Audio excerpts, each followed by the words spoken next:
सभी चिंतनशील बंधुओं को मेरा अभिवादन। मेरे चैनल अमृत विचार में एक बार फिर आप सभी का हार्दिक स्वागत है।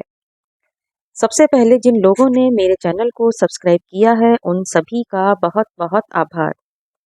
जिन लोगों ने अभी तक मेरे चैनल को सब्सक्राइब नहीं किया है या जो लोग पहली बार मेरे चैनल से जुड़ रहे हैं, कृपया मेरे चैनल को सब्सक्राइब करें, लाइक करें और ज़्यादा से ज़्यादा लोगों को शेयर करें, जिससे मैं इसी प्रकार अन्य जानकारियाँ ज़्यादा से ज़्यादा लोगों तक पहुँचा सकूँ।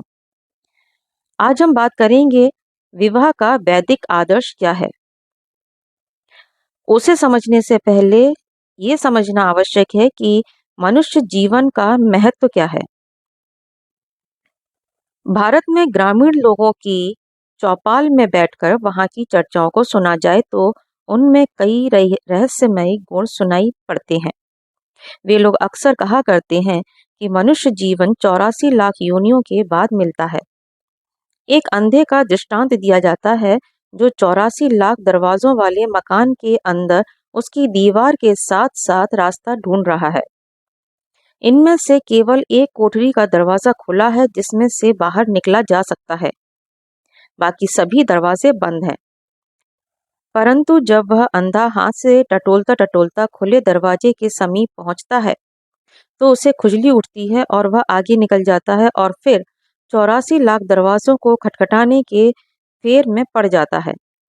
जिन लोगों ने हमारे समाज में ऐसे कथानकों को एक एक झोपड़े तक पहुंचाया था, इतना अवश्य प्रतीत होता है कि उन्होंने जीवन को एक खिलवाड़ नहीं समझा था, इसे एक समस्या समझा था और खासकर मनुष्य जीवन को तो बड़ी विषम समस्या समझा था।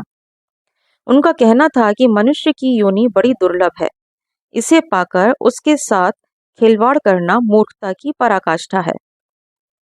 मनुष्य जीवन को इतना दुर्लभ मानने वालों की दृष्टि उन लोगों की दृष्टि से अत्यंत भिन्न होगी जो जीवन को एक आकस्मिक घटना मात्र समझते हैं, इसे 5 तत्वों के पुतले के सिवा और कुछ नहीं समझते। मनुष्य जीवन यदि भिन्न भिन्न जन्म जन्मांतरों की श्रृंखला में केवल एक कड़ी है और यदि इस कड़ी की मजबूती पर सारी जंजीर का मजबूत होना निर्भर है, तो इस जीवन को प्राप्त होते ही एक एक क्षण अमूल्य हो जाता है। इसमें खोए हुए एक भी पल का परिणाम फिर से 84 लाख योनियों में भटकना हो सकता है।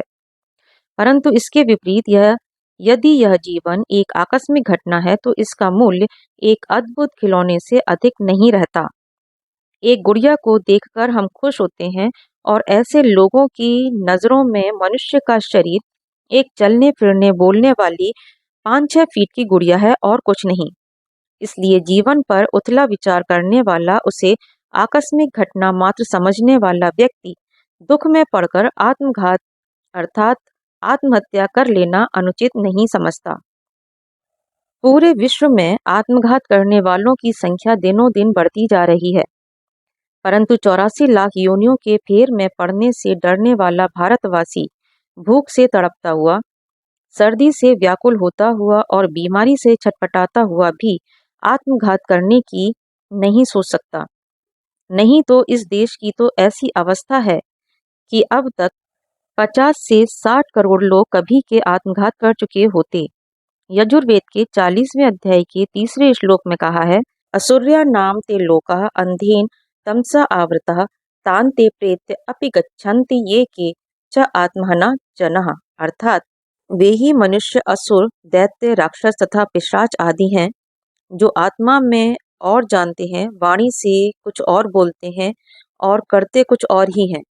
वे कभी अविद्या रूप दुख सागर से पार होकर आनंद को नहीं प्राप्त हो सकते।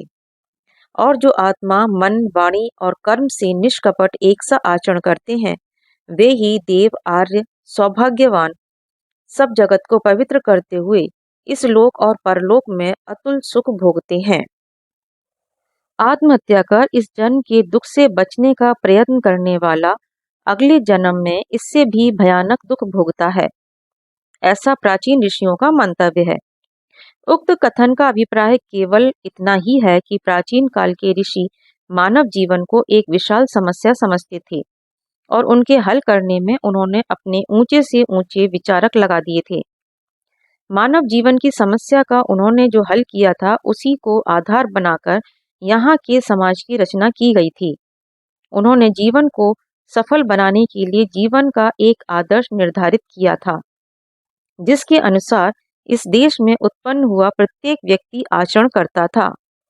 इस विषय को लेकर आप लोगों के क्या विचार हैं, मुझे कमेंट सेक्शन में अपने विचार अवश्य बताइएगा और इस वीडियो को अपने तक ना रखकर और भी लोगों तक इसको पहुंचाइए, जिससे लोग जीवन के महत्व को समझ सकें और अपने विचारों में परिवर्तन कर सकें। शेष चर्चा हम अगले वीडियो में करेंगे। धन्यवाद।